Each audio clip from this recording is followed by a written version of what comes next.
ci télévision yi ak sama yenn mbokk journalistes yi bugguma sax di insister là-dessus parce que je préfère en discuter vraiment avec eux mais il le faut parce que am na interview yu Gabrielle Kane ak yu Françoise Hélène Gaye vraiment j'étais pas découragée par rapport ak la presse j'étais vraiment déçue en fait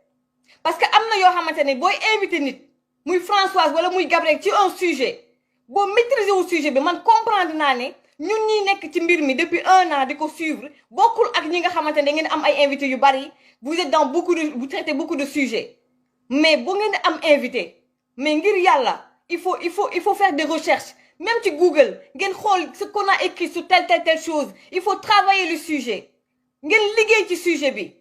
mais suñu demee ba ay journalistes ou des gens qui travaillent à la télé nga taxaw naan lu tax Adji Sarr mu am ay bip yu koy garder sama gars yi ñu ci bëri vous êtes des jeunes mais dañoo am yaakaar ci yéen ñu ci bëri yàlla xam na ne vous le faites pas méchamment en fait yéen xamu leen sax en fait vous le faites de manière innocente mais loolu war ngeen ko xam en tant que journaliste war ngeen xam ne képp koo xam ne ta vie elle est menacée c'est-à-dire que yow tu es Adji Sarr c'est une citoyenne sénégalaise muy man muy yéen ñi nekk ci plateau télé yi ndax àdduna dafa gudd tànk vous traitez beaucoup de sujets tey si votre vie est en danger mais c'est un devoir pour que yéen sa droit la nga mun a am ku la mun a garder nga mun a def la demande au ministère de l'Intérieur ñu mun la garder c'est pas un privilège yéen da ngeen war a xam loolu yéen ñi di liggéey ci télé ak site internet yi c'est pas un privilège c'est un droit pour tout citoyen sénégalais et partout dans le monde ça loolu dafay am il y a des choses des questions tellement terre à terre que j'ai vu des gens que j'apprécie mais j'étais sidérée et déçue il faut aider ce peuple-là s'il vous plaît la presse s'il vous plaît ñu continuer ci presse bi yow El Hadj Ndiaye je sais que ne xamuloo ko say doom aussi yëguñu ko responsable politique bu Pastef bu ñëpp xam yàgg di lambari ci plateau télé yi pourtant waa APR ak ci team bi gars yi bi live et tout ñu bëri xam nañ ko mais dañu leen suturaal parce que meluñ ni yéen parce que xale bu jigéen bi dafa téye boppam pas téye boppam mais dafa niru ku calme ku sedd gars yi kooku la ñu rus moo tax kenn waxul responsable politique bu Pastef boobu di doxaan ngeen baal ma ci wax mais dox ànd la di doxaan journaliste boobu ca 2STV yi ba ëmbal ko journaliste boobu nag dañ ma ne ku yaru la mais yàlla moo ma tiim ci Ramadan lañ ne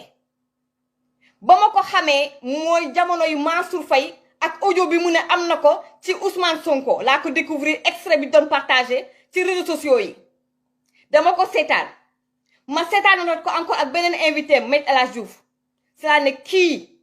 am na ay accointance ak waa Pastef billaahi wal kitaabi billaahi waat mbuguma sax waat mais je vous assure parce que ñun yàgg joow lañ kenn mënuñoo nax ci milieu bi ci milieu audiovisuel télévision j'ai tout de suite compris en fait eh bien quand on m'a dit que y a un responsable de Pastef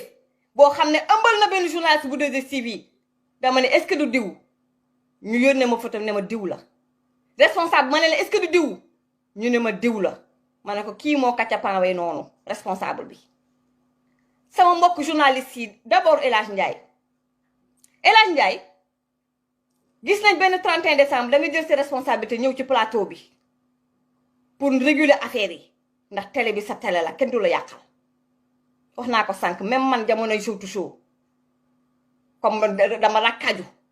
danga ma doon surveiller comme du lait sur du feu yow mii di El Hadj Ndiaye lii nag yëguloo ko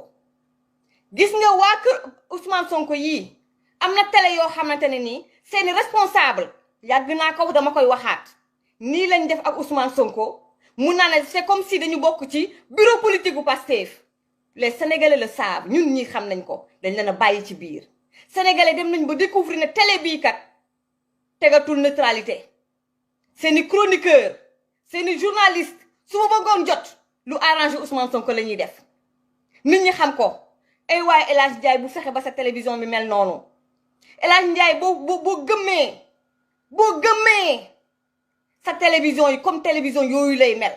di nga dem ba Pastef jeex takk ci sa biir télé bi di nga dem ba booy dem ba bul wax ne objectivité yóbbu la ci mbedd mi dina leen jaral yow say journaliste di nga dem toog ba ñi ngay liggéeyal ñooy dem di la jaay ci presse bi parce que yaa ngay bañ la xew ci yeneen télé yi xew ca télé ci sa télé bi fekk c'est trop tard. Gis nga leader politique yii ak yenn responsable politique yi dañuy farantu ak yenn journalistes yi pour mun a am accès bu fekkee ne télé bi dañ leen ko tëjal mun a am accès ci biir télé bi. sama mbokku jigéen journalistes yi bu leen neexee nga nobante farantoo leen ku leen neex ñu ñëpp dal na ñu amul benn problème mais soyez intelligente bu ngeen di génn ak kacapan yii nekk Pastef seen leader yooyu seen responsable yooyu xam nga nu ngeen di def bu ngeen di farantoo te ñoom bëgg nañ leen bu ñu leen wax mbirum politique bu ngeen nekkee ensemble bu leen tudd mbirum politique bu ñu la wax ay mbirum invitation su ko defee nga xam ne kii ka daf la bëgg ndax yow waaye bëggu la ndax da ngay liggéey télévision 2STV bi bu leen nangu ko leen utiliser El Hadj Ndiaye jógal sa bopp waa Pastef engagé nañ la dugg nañ la ni siburu nag dugg nañ la ni siburu te yógoo ci dara El Hadj Ndiaye jógal sa bopp bébé jamono jii képp koo xamante ne gis nañ ne war nga mun a yàqal Sonko wala koo xamante ne am nga problème ak Sonko wala Sonko am na problème moom ak yow dañ lay boole ci ñuux la ci biir problème bi loolu mooy problème mu Bougane Gueye Dany gars yi dañu jàpp ne comme Sonko dafa jël projet Pastef bi xoot ko ca ndoxu jacuzzi ba moom Sonko xam na ne su moytuwul il est fini côté politique Bougane ñoo bokk génération jeune la ni moom Bougane nit ñi engagé nañ ko Bougane am na bës donc xam na ne tey jii moom bu fakkastaloo bu daanoo rek la place est libre pour Bougane Gueye Dany coow li lépp loolu dongo la ñoom pour ñoom Bougane c'est une menace pour ñoom Ousmane Sonko ak ña mu àndal pour ñoom Bougane Gueye Dany menace la pour moom ak fu mbir mi toll ak situation moo tax ngeen gis ñu jë par force di coller Bougane Gueye Dany ak président Macky Sall c'est une taupe Macky Sall la fi nekkal et dugg fi génn fii ñu ne déetawaay ñu ñuux ko nag ci problème mu Adji Sarr bi est-ce que yëg ngeen benn mbir balaa ñu jël suñu invité xam ngeen benn mbir Ousmane Sonko ci boppam ak ña mu àndal di waa impôt fisc bi ñoo débarqué woon fële ca Sen TV gars yi naan état bi Bougane Gueye Dany dañ koy xeex déedéet bu ñu gëstoo ba gëstu waa kër Ousou Bébé la déggoo leen ma de waa impôt yooyu ñi leen activé waa kër Ousou Bébé la ju bu leen fàtte Ousou Bébé fan la doon liggéey waa Pastef fan la ñuy liggéey ñu ci bari ña ngay nekk impôt et domaine waa kër Ousou Bébé ñoo nekkoon derrière li nga xam ne moom moo xewoon fële ci des médias ñu sonal witti Bougane Gueye Dany pour ñu enquête ko pour mbirum fisc bi ak yeneen dina ñëw foog ma yemale ko fii pour ñu mën a jël suñu invité balaa ñuy pare incha allah dinañu jëlaat également audio bi nga xamante ne les menaces man su ma sañoon nag Binta tantu Adji Sarr day yóbbu audio bi ñu dem lijjanti mbir mi porter plainte ñu pare bu ma paree nag ak sama invité fu ci xajee mañ may leen tuuti Ndeye Khady Ndiaye tuuti jaar-jaaru Ndeye Khady Ndiaye may leen ma tuuti ñu jël suñu invité.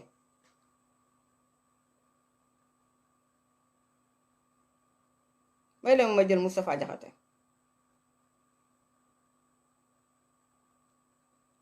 balaa may dee mu naan Samba Abidjan moom laa gis Samba Abidjan depuis 1 an ngeen koy toroxal kii est la Gabrielle Kane et la Françoise Hélène Gaye ci wetam xale bi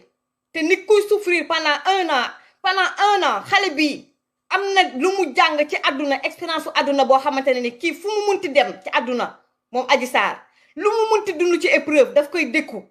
yéen xanaa xamu leen ne coonoy àdduna xanaa xamu leen ay épreuve ay métit day forger nit yéen waa kër Ousou Bébé yéen waa kër Yaamati tax ñoom Ousmane Sonko xanaa xamu leen li ngeen ñuy saaga li nga ñu jéem a humilier ngeen jàpp Gabrielle Kane barki de moo njaay diggu ci vie privée parce que xam ngeen ne mënu leen ko noppiloo genre intimidation ak humiliation yooyu ngeen di def dafay doppe nit ki day mel ni dañoo jël fukki gaynde roof la ko te François Hélène Gaye xam na li may wax kii di Gabrielle Kane xam na li may wax Adji Sarr xam na li may wax man mii y a rien qui m'intéresse dans ce combat dama ne du ma noppi ndax da ngeen bëgg ma noppi loolu moo ma fi téye te ñu ma jege ñëpp xam nañ loolu soxlawuma lenn pour xamal leen ne man ak yéen ba mbir mi jeex man ak yéen ba mbir mi jeex sama bakkan laa ci teg vous avez essayé de me détruire balaa may dee nga naan ngeen defal ay cagnotte ak capitaine Touré te vous avez essayé de ngeen bëgg a yàq sama liggéey fii ngeen lëkkaloo ak ay nasaraan pour que je perde mon travail yéen waa Pastef vous l'avez fait mbir mi du ay affaire de live sama gars yi pourquoi je suis comme ça parce que moom Ousmane Sonko xam na li ma def te du ma ko mos a baal du ma ko mos a baal tu as essayé de me détruire comme tu as détruit d'autres Sénégalais ndax politique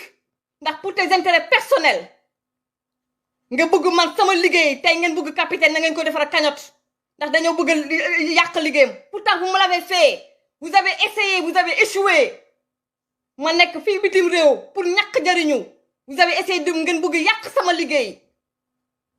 lëkkaloo ak ay nasaraan yàlla moo ma jàppale ba loolu antuwul ak yeneen nit gëmu leen dara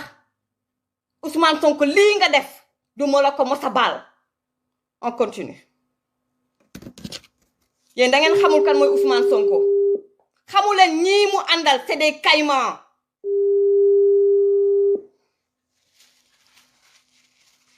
ci zahir ak ci baatin nag dañ lay xeex ci zahir ak ci baatin vous êtes mauvais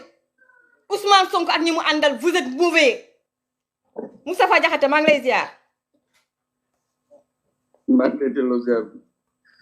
ma bàyyi la ak mbokk yi maa ngi ci jàmm bu baax a baax ma bàyyi ak mbokk yi nga nuyoog ñoom.